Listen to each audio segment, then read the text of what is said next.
സുനിൽ വ്ളോഗ്സിൻ്റെ മറ്റൊരു വീഡിയോയിലേക്ക് എല്ലാവർക്കും സ്വാഗതം. ഞാൻ സുനിൽ, പത്തനംതിട്ട. വീഡിയോ ആദ്യമായി കാണുന്നവർ സബ്സ്ക്രൈബ് ചെയ്യാൻ മറക്കാതെ ഇരിക്കുക, ബെൽ ബട്ടൺ പ്രസ് ചെയ്യുക, അതുപോലെ ലൈക്ക്, ഷെയർ, കമൻറ്റ് ചെയ്യുക. പത്തനംതിട്ട ജില്ലയിൽ കോന്നി വകയാർ കേന്ദ്രമായി പ്രവർത്തിച്ചിരുന്ന പോപ്പുലർ ഫിനാൻസ് എന്ന സ്വകാര്യ ധനകാര്യ സ്ഥാപനം തകർന്നിട്ട് ഇപ്പോൾ 5 വർഷത്തോളമാകുകയാണ്. ഏതാണ്ട് 30,000-ഓളം നിക്ഷേപകരാണ് ഈ സ്ഥാപനത്തിൻ്റെ തട്ടിപ്പിന് ഇരയായത്. നിക്ഷേപകർ കഴിഞ്ഞ 5 വർഷമായി തങ്ങളുടെ നഷ്ടപ്പെട്ട തുക തിരികെ ലഭിക്കാനുള്ള നെട്ടോട്ടത്തിലാണ്. നിക്ഷേപകരുടെ ഏറ്റവും വലിയ സംഘടനയായ PFDA അഥവാ പോപ്പുലർ ഫിനാൻസ് ഡിപ്പോസിറ്റേഴ്സ് അസോസിയേഷനാണ് നിക്ഷേപകർക്ക് പണം തിരികെ ലഭിക്കാനുള്ള പോരാട്ടത്തിൽ മുൻനിരയിൽ നിന്ന് പോരാടുന്നത്. PGIA പോലുള്ള വേറെയും സംഘടനകൾ നിക്ഷേപകർക്കായി പ്രവർത്തിക്കുന്നുണ്ട്. നമ്മുടെ ചാനൽ വഴി നിക്ഷേപകർക്ക് സമയാസമയങ്ങളിൽ കേസിൻ്റെ പുരോഗതിയെപ്പറ്റി അപ്ഡേറ്റുകൾ നൽകി വരുന്നുമുണ്ട്. 9/4/2025 കോമ്പറ്റൻ്റ് അതോറിറ്റി കേരളത്തിലെ പത്രങ്ങളിൽ നൽകിയ പരസ്യപ്രകാരം നിക്ഷേപകർ ഏകദേശം എല്ലാവരും ഇതിനോടകം തന്നെ ക്ലെയിം ആപ്ലിക്കേഷൻ ഫോം ഫില്ലപ്പ് ചെയ്ത് അതിൻ്റെ രേഖകൾ സഹിതം എല്ലാ കളക്ടറേറ്റിലേക്ക് രജിസ്റ്റേർഡ് തപാലിലും അല്ലാതെയും സബ്മിറ്റ് ചെയ്തു എന്ന് വിശ്വസിക്കുകയാണ്. പക്ഷെങ്കിൽ ഈ ക്ലെയിം ആപ്ലിക്കേഷൻ ഫോംസ് കളക്ടറേറ്റിൽ തന്നെയാണ് ഇപ്പോഴും സൂക്ഷിച്ചു വച്ചിരിക്കുന്നത് എന്നാണ് നമുക്ക് അറിയാൻ സാധിക്കുന്നത്. ഇപ്പോഴും അത് ആലപ്പുഴയിലുള്ള ബഡ്സ് കോടതിയിലേക്ക് ട്രാൻസ്ഫർ ചെയ്തിട്ടില്ല. CBIയുടെ മൊഴിയെടുപ്പ് പൂർത്തിയായി ഏതാണ്ട് 5000 പേരുടെ മൊഴിയുടെ രേഖ ആലപ്പുഴയിലുള്ള ബഡ്സ് കോടതിയിൽ ഇതുവരെ സമർപ്പിച്ചു കഴിഞ്ഞു എന്നാണ് അറിയാൻ സാധിക്കുന്നത്. PFDAയുടെ പ്രസിഡന്റ് ബഹുമാനായ ശ്രീ സിദ്ധാർത്ഥൻ ആശാനെ തന്നെ CBI ഓഫീസർ വിളിച്ച് ഇത് വ്യക്തമാക്കിയിട്ടുള്ളതാണെന്ന് അദ്ദേഹം തന്നെ നമ്മളെ അറിയിച്ചിട്ടുള്ളതുമാണ്. പോപ്പുലർ ഫിനാൻസിൻ്റെ കണ്ടുകെട്ടിയ വാഹനങ്ങൾ ലേലം ചെയ്യാനുള്ളത് ഏതാണ്ട് 18 എണ്ണമാണ്. അതിൽ 4 എണ്ണം മാത്രമേ ഇതുവരെ ലേലത്തിൽ പോയിട്ടുള്ളൂ എന്നാണ് അറിയാൻ കഴിഞ്ഞത്. ബാക്കിയുള്ളവ ലേലത്തിൽ പോകാനുള്ള നടപടിക്രമങ്ങളും പുരോഗമിച്ചുകൊണ്ടിരിക്കുന്നു. ഏതാണ്ട് 11 ജില്ലകളിലാണ് പോപ്പുലർ ഫിനാൻസിൻ്റെ സ്ഥാവര ജംഗമ വസ്തുക്കളുള്ളത്. അതിൽ കോഴിക്കോട്, കോട്ടയം, പത്തനംതിട്ട ജില്ലകൾ മാത്രമേ ഇതുവരെ പ്രൊവിൻഷ്യൽ അറ്റാച്ച്മെൻറ്റ് അബ്സല്യൂട്ട് ചെയ്തു കഴിഞ്ഞിട്ടുള്ളൂ. തിരുവനന്തപുരം, ഇടുക്കി, എറണാകുളം എന്നീ ജില്ലകൾ പബ്ലിക് പ്രോസിക്യൂട്ടർ ഹാജരാകാത്തതുകൊണ്ട് മാറ്റിവെച്ചിരിക്കുന്നു എന്നാണ് അറിയാൻ സാധിക്കുന്നത്. മറ്റു ജില്ലകളുടെ പ്രൊവിൻഷ്യൽ അറ്റാച്ച്മെൻറ്റ് അബ്സല്യൂട്ട് ആകാനുള്ള നടപടിക്രമങ്ങൾ നടന്നുകൊണ്ടിരിക്കുന്നു. എൻഫോഴ്സ്മെൻറ്റ് ഡയറക്ടറേറ്റ് കണ്ടുകെട്ടിയ 65 കോടി രൂപ കോമ്പറ്റൻ്റ് അതോറിറ്റിക്ക് കൈമാറാൻ അവർ ഒരുക്കമാണെന്ന് നേരത്തെ തന്നെ വ്യക്തമാക്കിയിട്ടുള്ളതാണ്. അതിൻ്റെ പ്രോസസ്സ് എറണാകുളം PMLA കോടതി, അതായത് prevention of money laundering act കോടതിയിൽ അവിടെ നിന്നും വിധി വരേണ്ടതുണ്ട്. SFIയുടെ ഫോറൻസിക് ഓഡിറ്റിനെ പറ്റി പറയുകയാണെങ്കിൽ ഇൻവെസ്റ്റിഗേഷൻ നടന്നുകൊണ്ടിരിക്കുന്നു. അത് പൂർത്തിയാകുന്ന മുറയ്ക്ക് കോടതിയിൽ റിപ്പോർട്ട് സമർപ്പിക്കുമെന്നാണ് അവർ കോടതിയിൽ അറിയിച്ചിരിക്കുന്നത്. പോപ്പുലർ ഫിനാൻസ് MD തോമസ് ഡാനിയലിൻ്റെ ജാമ്യം റദ്ദാക്കാനുള്ള ഒരു കേസ് സുപ്രീം കോടതിയിൽ അത് ED കൊടുത്തതാണ്. നമ്മുടെ സംഘടന PFDA സുപ്രീം കോടതിയിലെ ഒരു അഡ്വക്കേറ്റ് വഴി കക്ഷി ചേർന്നിട്ടുള്ളത് എന്ന കാര്യവും നമ്മുടെ ബഹുമാനപ്പെട്ട നിക്ഷേപകർക്ക് അറിയാനുള്ളതാണ്.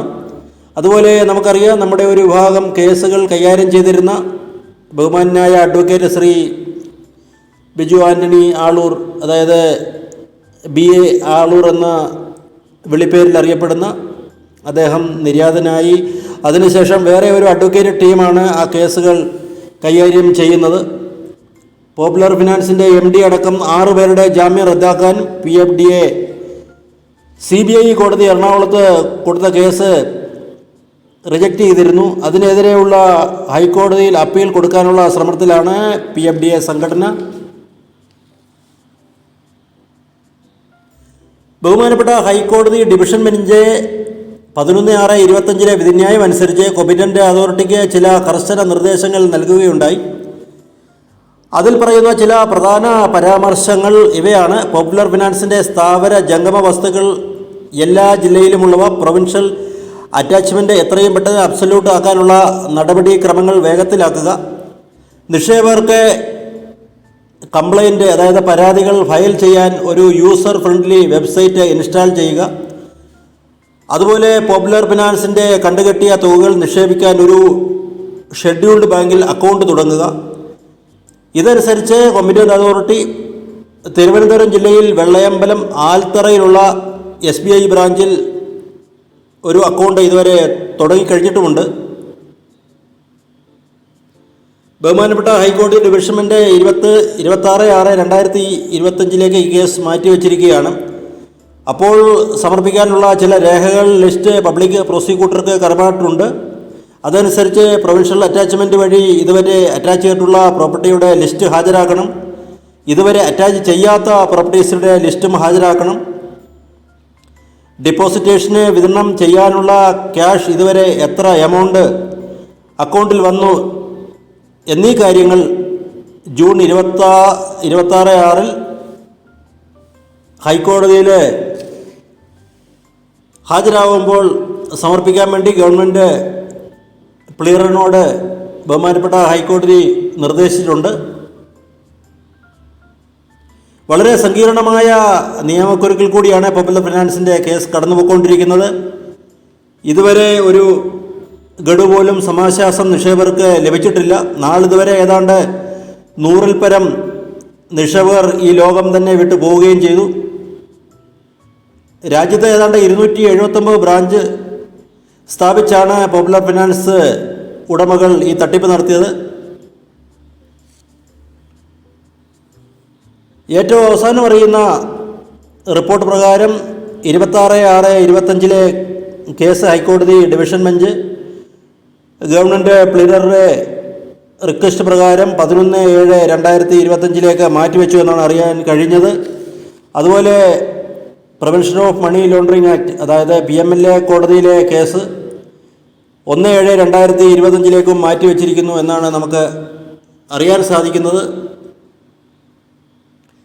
പോപ്പുലർ ഫിനാൻസ് ഉടമകൾ തട്ടിയെടുത്ത നിക്ഷേപകരുടെ പണം നിക്ഷേപകർക്ക് തിരികെ കിട്ടാനുള്ള പ്രയത്നത്തിലാണ് നിക്ഷേപക സംഘടനകൾ. പക്ഷേ അത് ഇനിയും അതിന് ഫലപ്രാപ്തി ഉണ്ടാകേണ്ടിയിരിക്കുന്നു. പോപ്പുലർ ഫിനാൻസിൻ്റെ കേരളത്തിലെ ബ്രാഞ്ചുകൾ ഒഴിപ്പിച്ചപ്പോൾ കെട്ടിടമുടമകൾക്ക് ഈ കെട്ടിടം കൈമാറിയപ്പോൾ അവിടെയുള്ള സ്വർണം, ക്യാഷ് എന്നിവ റവന്യൂ അധികാരികൾ സംസ്ഥാന ട്രഷറിയിലേക്ക് ട്രാൻസ്ഫർ ചെയ്തിട്ടുണ്ട്. അതുപോലെ ഫർണിച്ചറുകളും മറ്റും പോപ്പുലർ ഫിനാൻസിൻ്റെ വകയാറിലുള്ള ഹെഡ് ഓഫീസിലേക്കാണ് മാറ്റിയിരിക്കുന്നത്.